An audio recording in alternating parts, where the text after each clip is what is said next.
What is up, faithful? It is your boy, Niners Sickness, with the Niners Sickness podcast, coming to you late night on this Wednesday evening, hump day. Let's talk 49er football after this.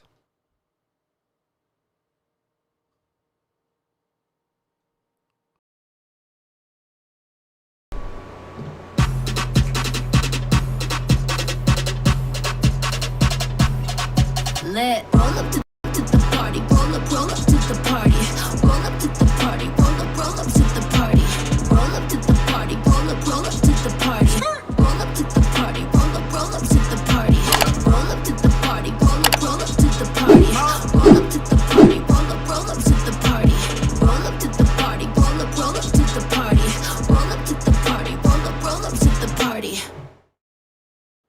Welcome back, ladies and gentlemen. How's everybody doing on this late night show? Welcome. It is your boy Niners Sickness with the Niners Sickness podcast. Yvonne Sanchez, aka Kathy. How you doing, Kathy? Good to see you, my friend. Good to see you. Give me 1 second. Let me fix this real quick.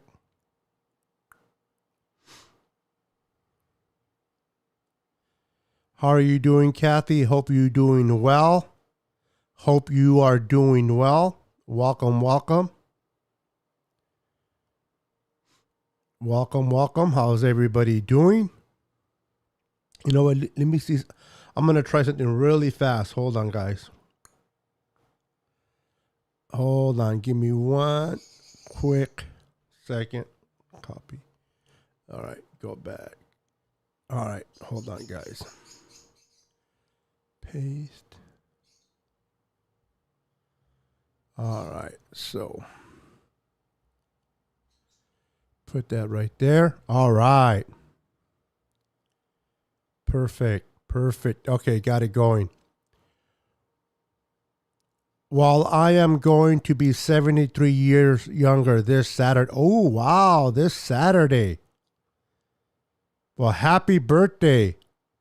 Happy birthday to you. Happy birthday to you.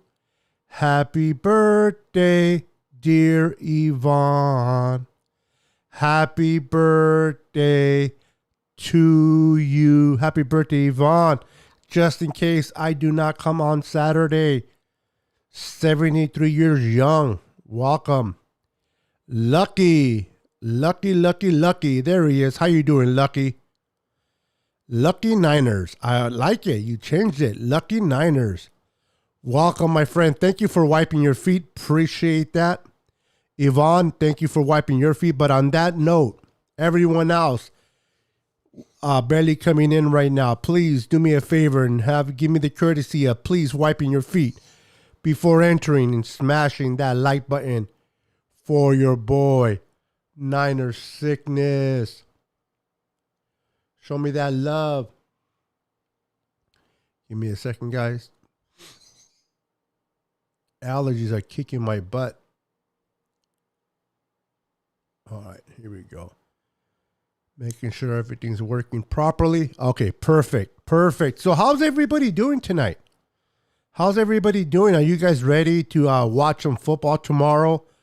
Are you guys ready to see some football tomorrow? Watch the 49ers and the Texans go at it. It's the final game of preseason. And after tomorrow, we're going to have to wait 17 long days before opening kickoff. 49ers versus the Chicago Bears in the Windy Cities on Sunday, September the 11th. The new era of Trey Lance. Officially, it's going to be Trey Lance's season.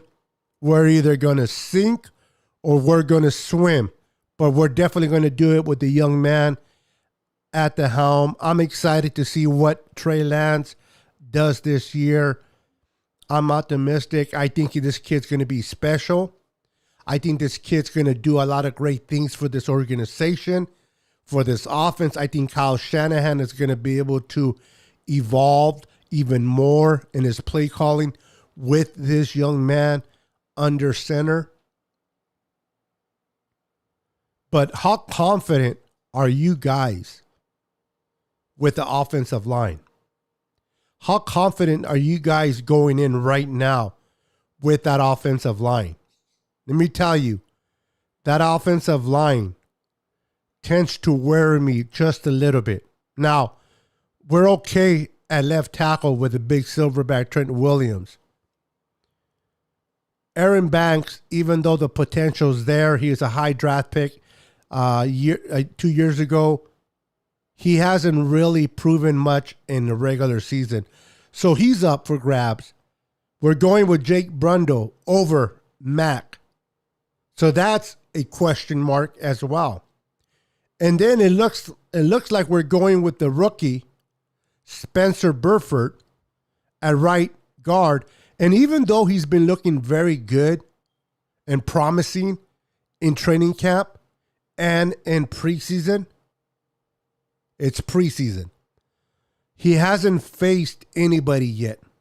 He hasn't faced the Khalil Macks, the Chandler Jones, the Aaron Donalds of the world. And he's going to face those defenders. How is Spencer Burford going to do against top-notch defenders? And what is going on with the right tackle?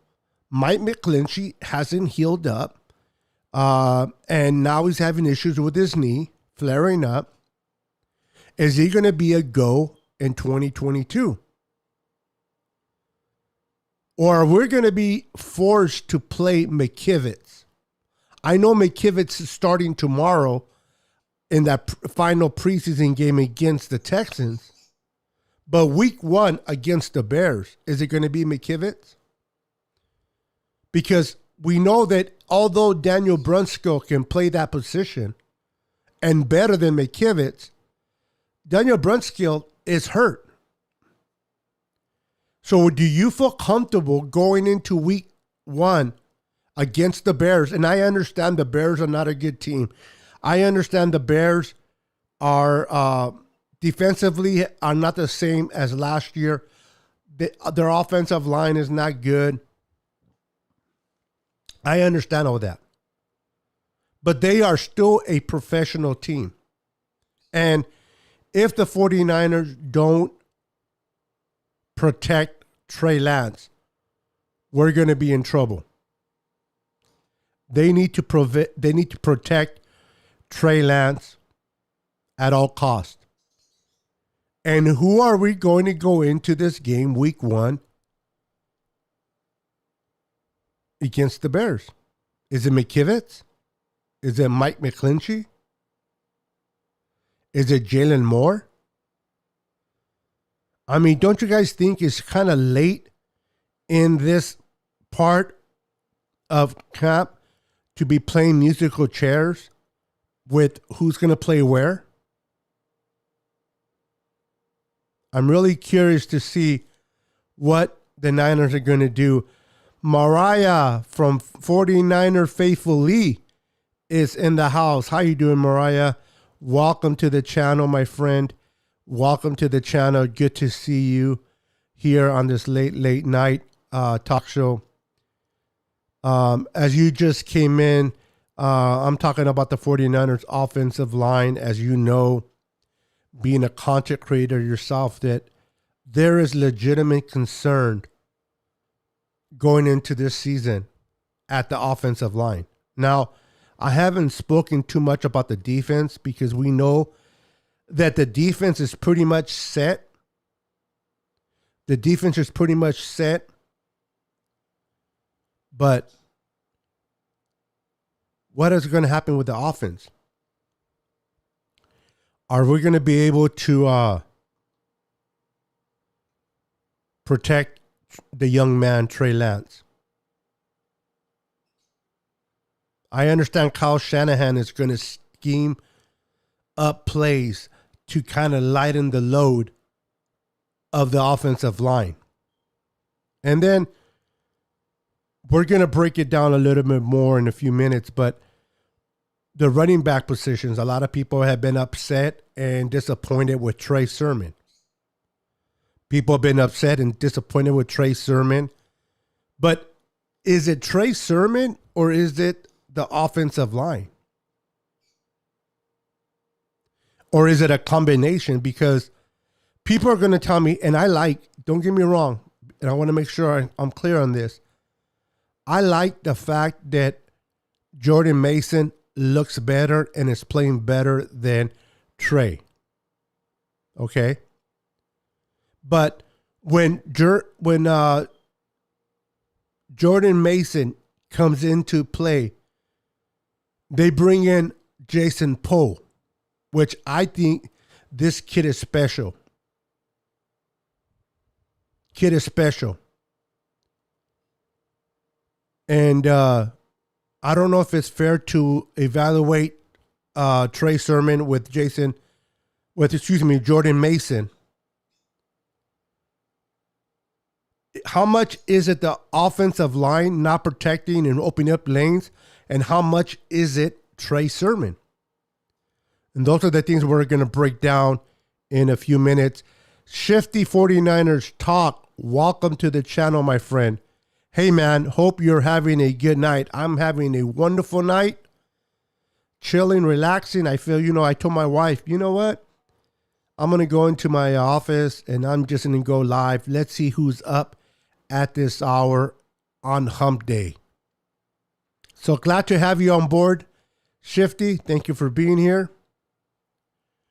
We got 615 Random Goat in the house. How you doing, sir? Yo, Beto, I made a jersey bet with the Niner fans for our game on November 7th. You think my Saints got a chance to win? Loser has to buy the winner a jersey.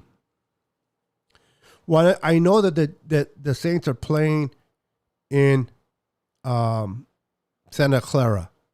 Now, a lot of people are, I don't know why, but a lot of people are under, what's the word I'm looking for? They're not giving the Saints the proper dues. People are writing them off as being a bad team. I don't understand what they're looking at. The Saints have arguably a very good defense. Very good defense. And they added some weapons at receiver. I like the receivers they added. And plus, what's his name is back. Your top receiver from injury. He's been doing good. I just don't know how good or bad Crab Legs is going to be. And then you guys are moving on from your ex-coach now to Dennis, I believe is his name. How is he going to do as your new head coach? But I think the Saints are going to be giving the Tampa Bay Buccaneers a run for their money for that south, in the south of the NFC. Now, back to your question about the Niners and Saints. Today, on paper, the 49ers are a better team. On November 7th, that could change depending on injuries, depending on how Trey Lance is doing. Is Trey Lance playing good football? Is he learning? Is he getting better? Or is he digressing? Is he getting worse? We just don't know. So anything can happen, honestly, my friend. But if both teams are playing on all cylinders, if Trey Lance is playing good football, and what I mean by good football, I don't mean necessarily, throwing for 400 yards. I'm talking about playing as good as Jimmy did at his best, if not better than Jimmy.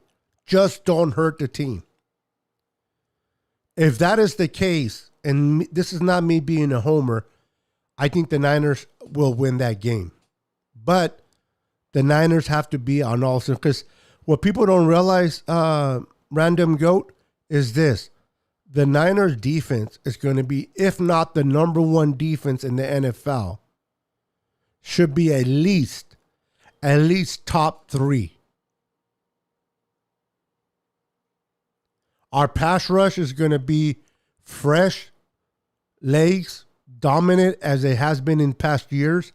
Our linebackers are going to be the same they were last year, but even better. And now our secondary got better with the addition of free agent Charvarius Ward and Emmanuel Mosley. Again, they got to remain healthy. But if that's the case, I think the Niners can win that game, and I think you will be paying for a jersey to the person you bet. I am going to ask Davis Jersey if the Saints win. Well, hey, if the Saints happen to pull it off, then hey, you got yourself a jersey. But I think you better stop saving your money to buy that other guy or girl that jersey. What's up, Beto? My wife and I wanted to say hi, and Niners are number 1. Gabriel Hernandez. How you doing, my friend? Hi to you and your lovely wife. Hope you guys are doing well on this evening. Thank you for stopping by. I don't know how long you're going to stay, but I do appreciate you stopping by. If you do go early, please make sure to slam and hit that like button before you on your way out, my brother. I would appreciate it. Hit those like buttons for your boy Niners sickness. Well, Pete Carmichael is going to call the offensive plays. Dennis Allen will call the defensive plays. Okay.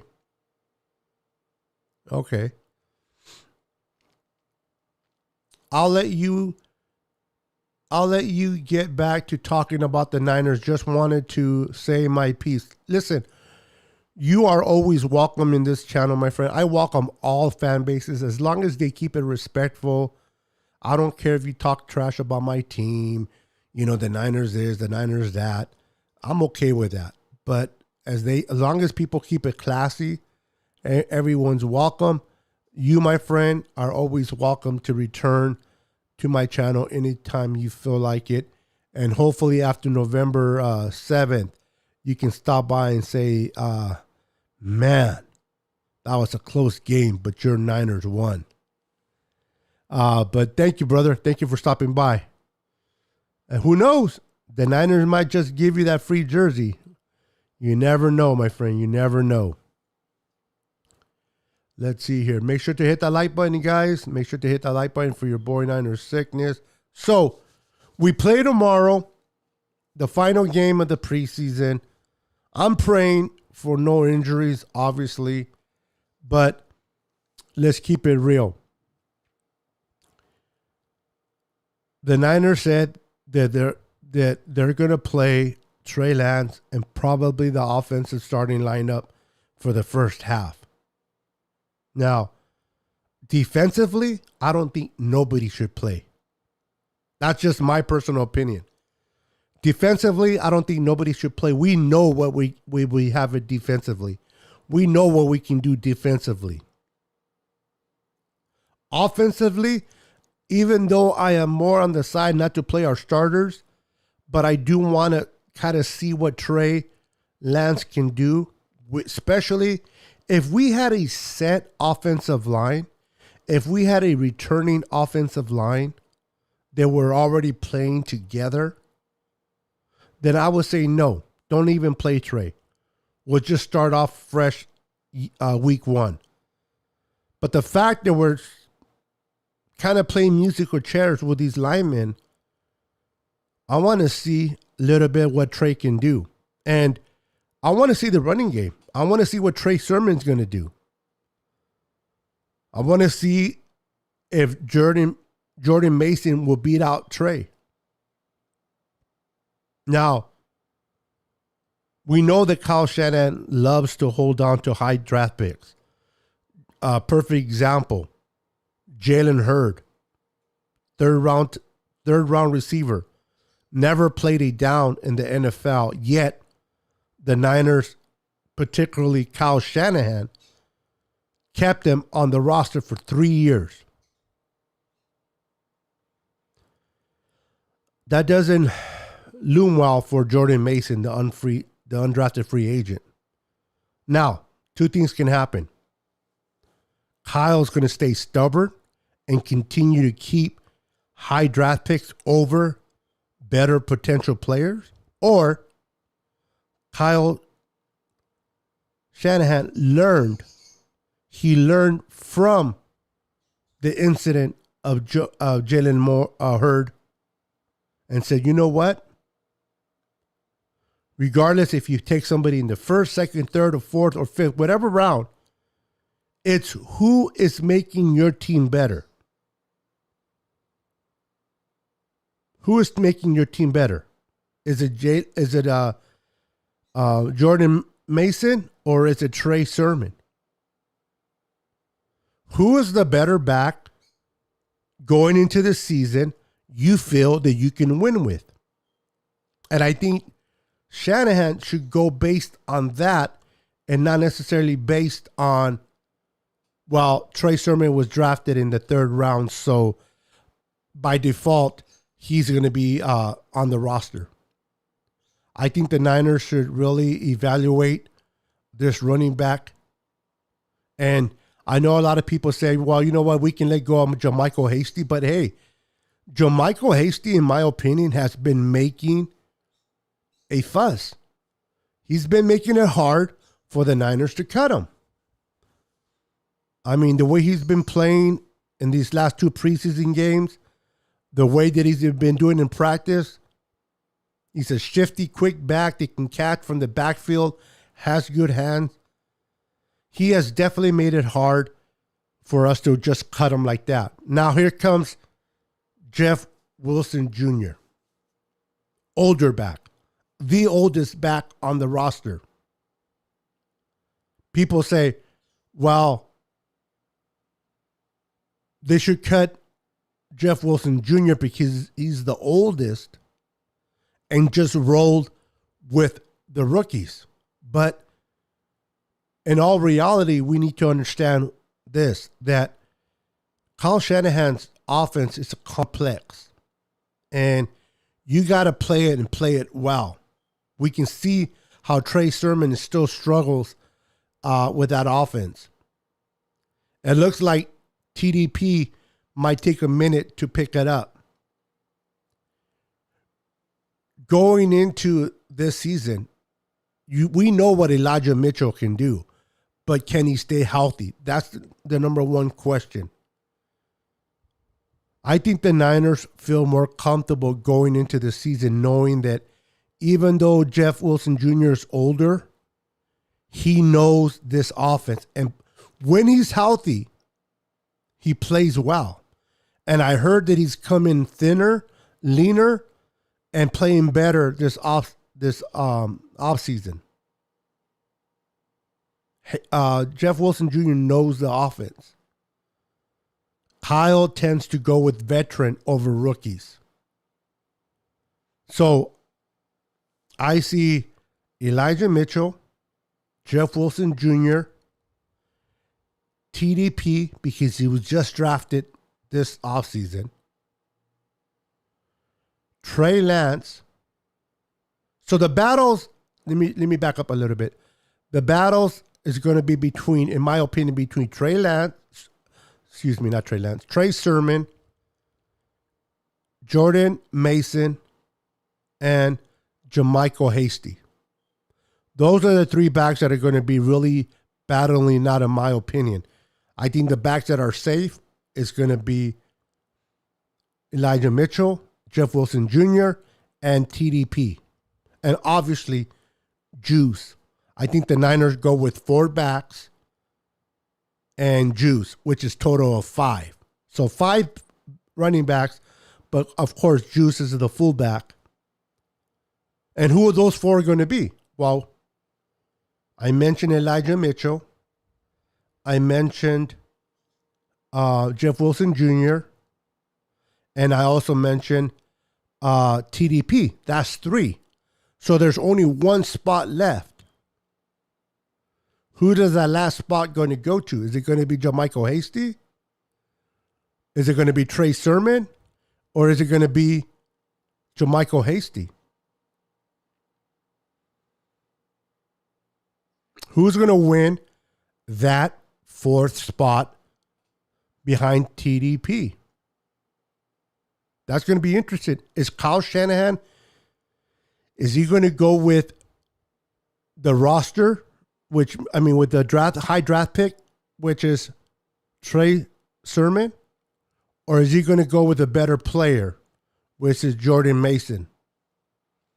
And those are the things that I hope that Kyle makes the right decision this offseason while he goes and chooses the 53-man roster. I don't care. And this is me, of course, being a fan. I'm not in any position of authority there with the 49ers, and thank God for that. But as a fan, I don't really care where you were drafted. I just care how valuable are you if you make the 53-man roster. What can you do for this team? What can you provide that the other man that you're fighting against can't provide? What do you do better than the guy that you're competing against? I really don't care where you get drafted, how high you were drafted. What I'm concerned about is who is the better player that would help the 49ers get to the ultimate goal, and is to win a championship. Is that Jordan Mason, undrafted free agent? Is that Trey Sermon, a high draft pick? Same thing goes with our offensive line. You got this young kid undrafted, Jason Poe. Although he's small in size, 6'1", but this guy has been killing it. He's been playing hard, and he's been playing good, and he's been getting better. Does he get cut because he is an undrafted free agent over someone like Aaron Banks that was picked in the second round?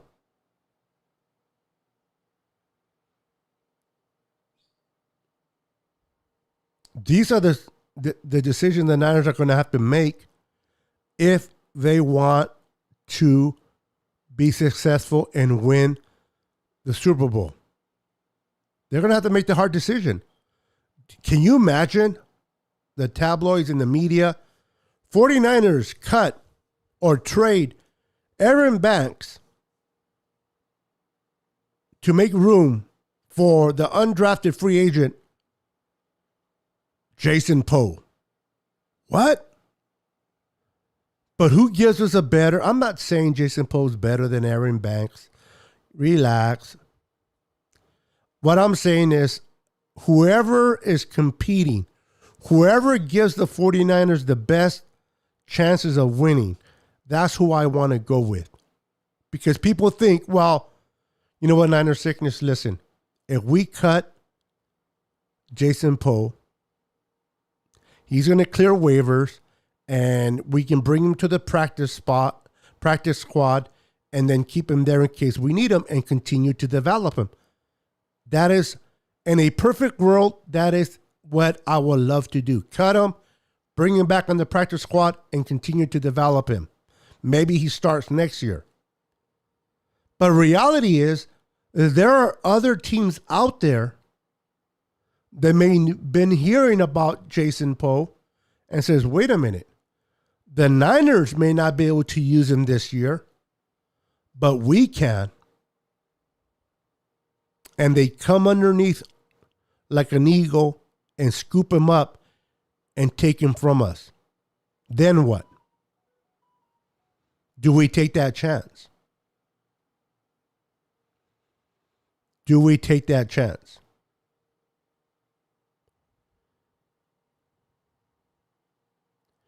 Do we take that chance? It's going to be interesting to see what the Niners do. Again, I don't think Aaron Banks makes it through waivers either. But if you tell me that Jason Poe can clear waivers much easier than Aaron Banks, just solely because Jason Poe was undrafted and Aaron Banks was taken in the second round, you're sadly mistaken. Teams out there don't care where you were drafted. If they see good tape about you, they're going to come by and swing and try to get you. So the problem is who do the Niners think is better? And I'm just using Aaron Banks as an example. I'm not saying it's between Jason Poe and Aaron Banks.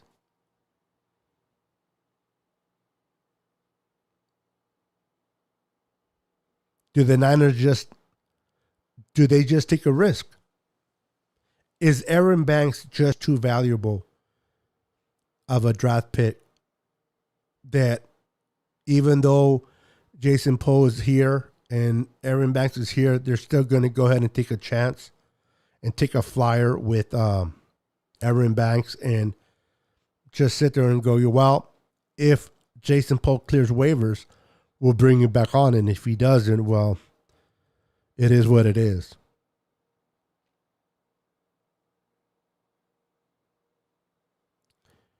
It's going to be interesting. It really is. That's why tomorrow's game is going to be fun to watch for all of you that watch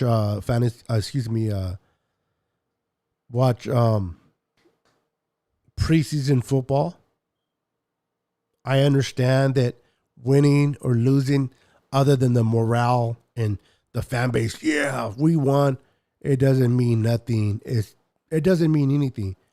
How well these players do individually.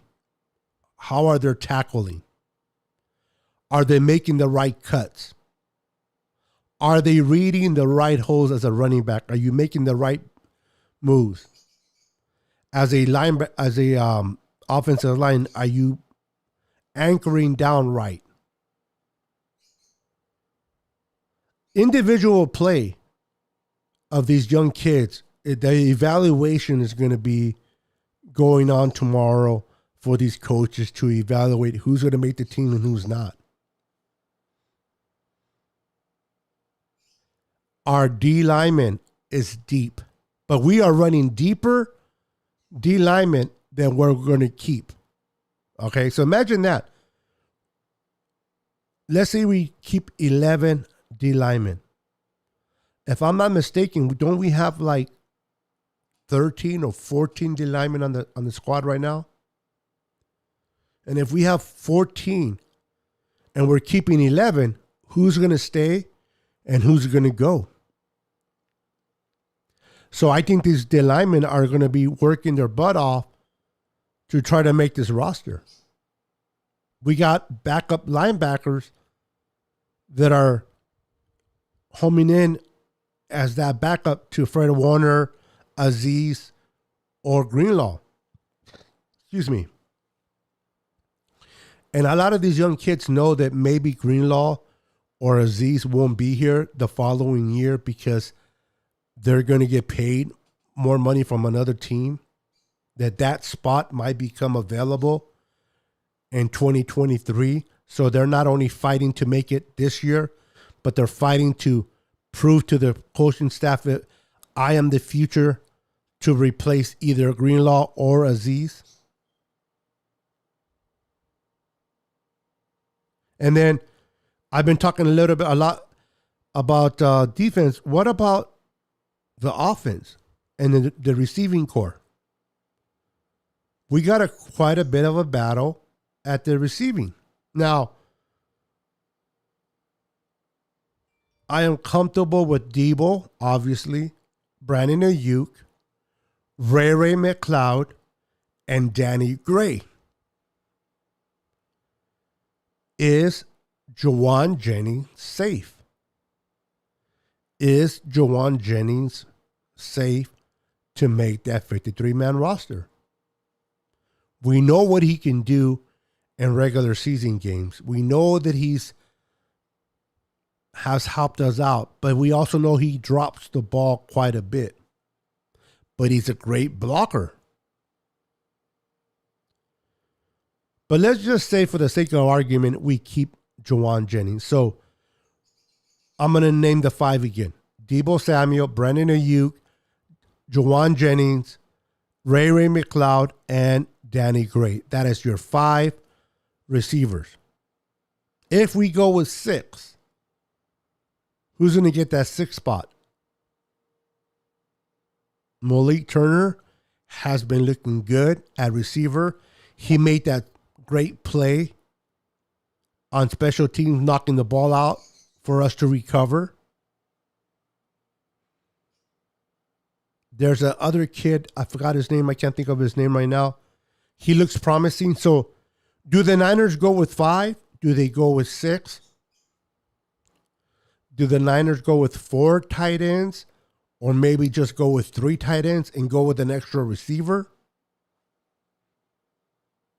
And if the Niners go with 3 tight ends, who are those 3 tight ends going to be? We know George Kittle. We know that they love Charlie Warner. Is Ross Dwally going to be number 3? Is it going to be Kraft? I thought, honestly, Tanner Hudson had a good chance to make it, but was I wrong? They cut him. They released him today or yesterday. So do they go with 4 tight ends and 5 receivers, or do they go with 3 tight ends and 6 receivers?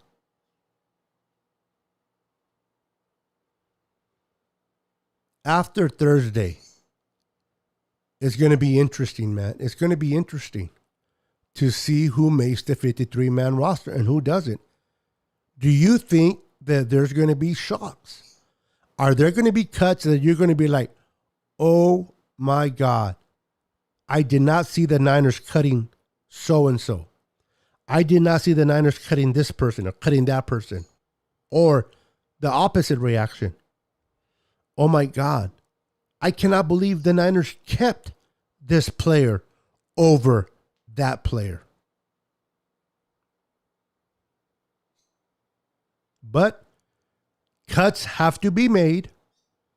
You got to cut down to 53-man roster. Who are those 53 going to be? And I'm going to be doing my prediction on Friday.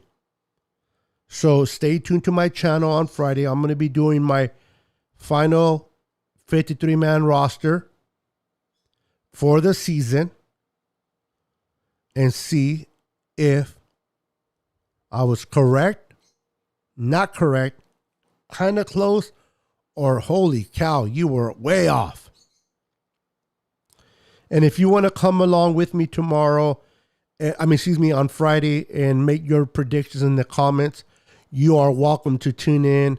I don't know exactly what time I'm going to go live. So if you're following me on YouTube, make sure to not only subscribe to the channel, but hit that notification bell so that you're notified each and every time I go live.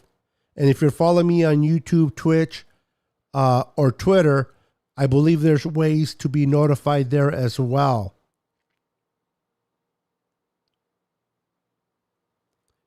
But it's going to be fun to see what happens.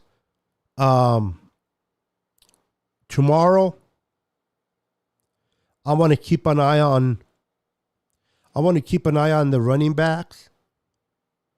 I want to keep an eye on the slot corner. I want to continue to see what Samuel Womack continues to do. I want to see if Demo Lenore, he's been playing better at slot corner than he has playing on the outside. He plays a little bit better in the insides. I want to see what he continues to do tomorrow. I want to continue to see Drake Jackson. But again, if they don't play Drake Jackson or any of the starters, I'm okay with that. I really am. But I do want to see the battle between Lenore and Samuel Womack. Who's going to be your 22 starting nickel corner for the San Francisco 49ers against the Bears? Or is it just going to be a rotation of both of them? Those are the things that I want to keep an eye out tomorrow. The run game, the defensive line, Charlie Omenihu, Kamiko Ture. I want to continue to see how they're doing. I can't think of the name. That linebacker that made an interception against Green Bay, with the ball flew up in the air and he caught it. I can't think of his name right off the bat, but he's a kid that I've been keeping my eye on. You would think that I would know the name of the person that I've been keeping my eye on, right? I'm going to chuckle that to old age. But I'm excited, guys. I'm excited about 2022 season. I'm excited in the direction this 49ers are going to go. But I forgot who said it. Was it Mike Tyson? I forgot who said it. Everything seems wild until you get punched in the mouth. Do the Niners get punched in the mouth? Or do the Niners fight back throughout the season with Trey Lance? Will Trey Lance help us win games? Or will he be the one that costs us games that we lose? All those questions will be answered in the season of 2022 for sure. But I think under Kyle Shanahan, with the roster that we have, the receivers at Trey Lance's disposal, I mean, my goodness, if you're going to be a rookie coming in and you're coming into a genius offensive-minded coach, play caller as Kyle, a great run game with Elijah Mitchell and Jeff Wilson Jr. and company, Deebo Samuel, Brandon Ayuk, who has been tearing it up in camp, Ray McLeod, and Danny Gray, they can take the top off a defense. And arguably, in my opinion, the best tight end in football, the people's tight end, George Kittle.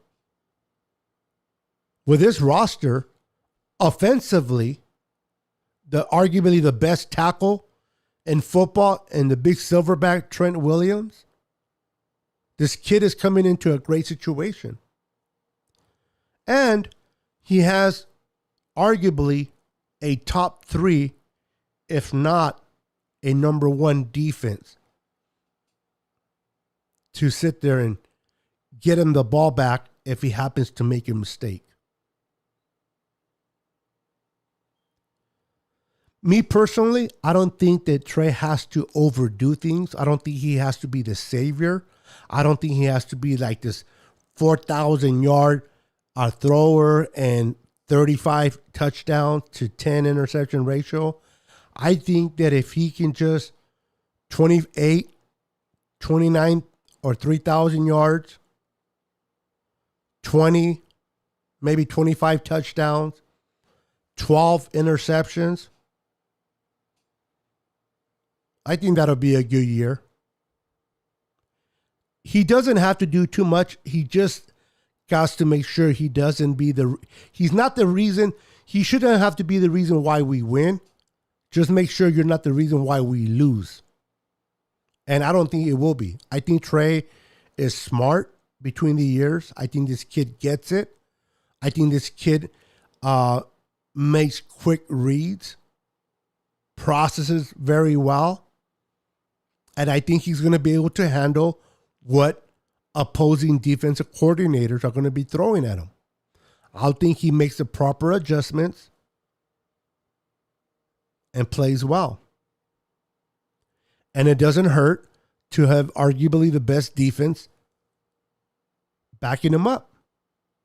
It doesn't hurt that he argued he's going to have a great trio of receivers, including George Kittle, at his disposal.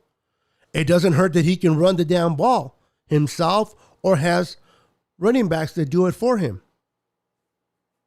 And it definitely doesn't hurt to have the wide back signed for another 3 years to utilize him. Whether you use Debo as a receiver or a running back, whatever it takes, depending on the defense you're playing, depending on what the defense is giving you, you got to make the proper adjustments to win that game. And if that means you play Debo as your H-back, then hey, do what you got to do. But I think Trey Lance comes into a very unique situation in this 49er organization under Kyle Shanahan and DeMeco Ryans and company. Brian, how you doing, my friend? Welcome to the channel. Welcome to the channel on this late night 49er talk on Wednesday, which is hump day, the eve before the last game of preseason. Tomorrow's going to be fun to watch. And then after tomorrow, unfortunately, we're going to not watch football for 17 days. Hold on for a minute.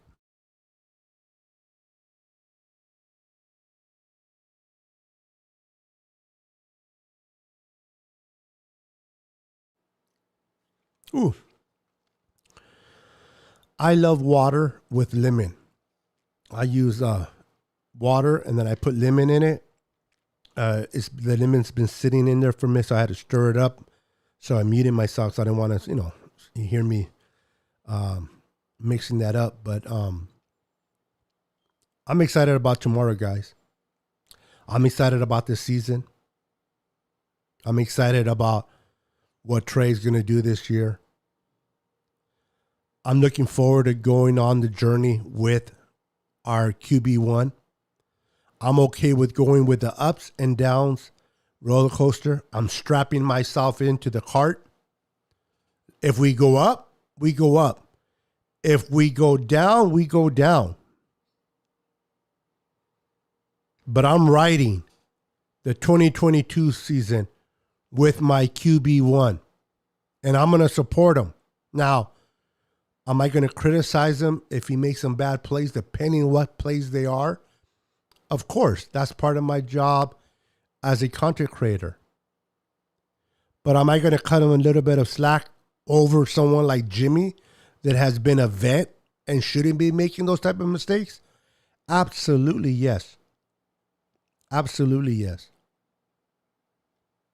But I will be evaluating Trey and everyone else fairly based on who they played and what type of mistakes they made.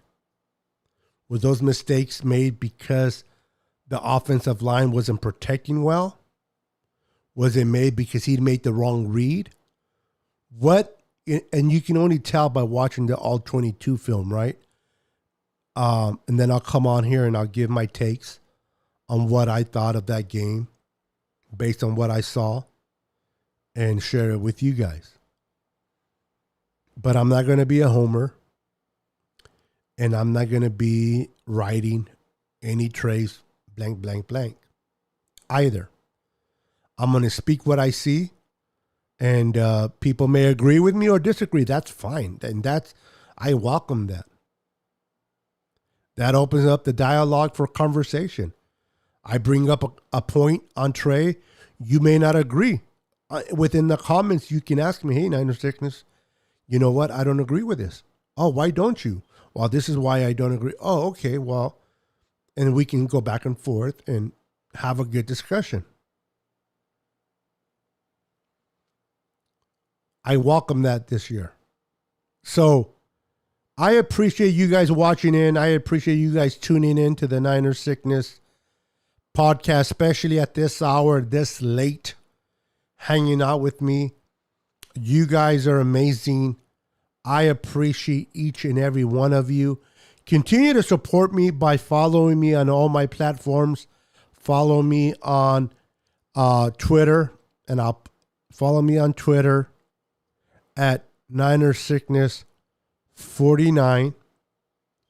Follow me on IG at Niner Sickness. Show me some love.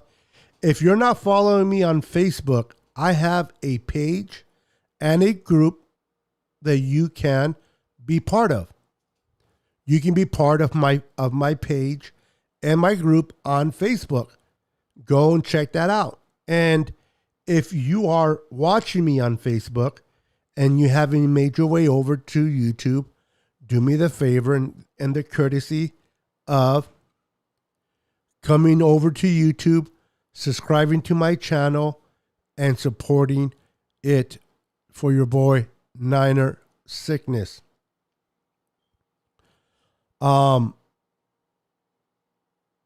Depending how my day goes early in the morning, I may go live. The game starts. What time is the game? Let's see here. What time is the game tomorrow? Let's see here. Tomorrow at 5:15.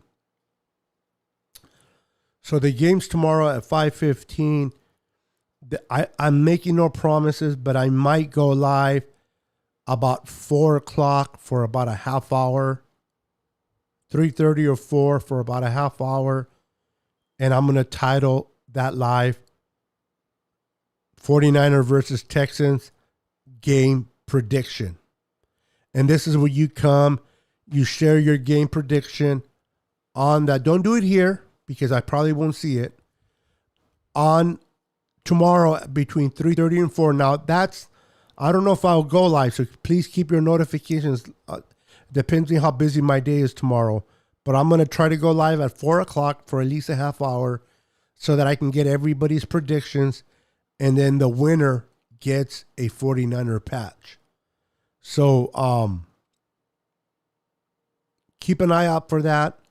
Keep those notifications on, especially on YouTube. I don't know if Facebook or Twitter or Twitch allows you to do that, but I know YouTube does. So it'll be, I would say if I do go on, let's put it this way. If I do go on live tomorrow, it'll be at 4 p.m. Not 3:30. It'll be at 4 for about 20 to 25 minutes, half hour tops to do predictions. So keep an eye out for that, guys. I am heading out. It has been a pleasure and an honor talking to you guys. Thank you so much for your support. Thank you so much for supporting the channel. Share the video. Let your friends and family know about the Niner Sickness podcast. I would appreciate it. And I'll see you guys tomorrow, possibly at 4 p.m.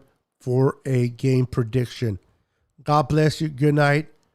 And remain always faithful. Peace.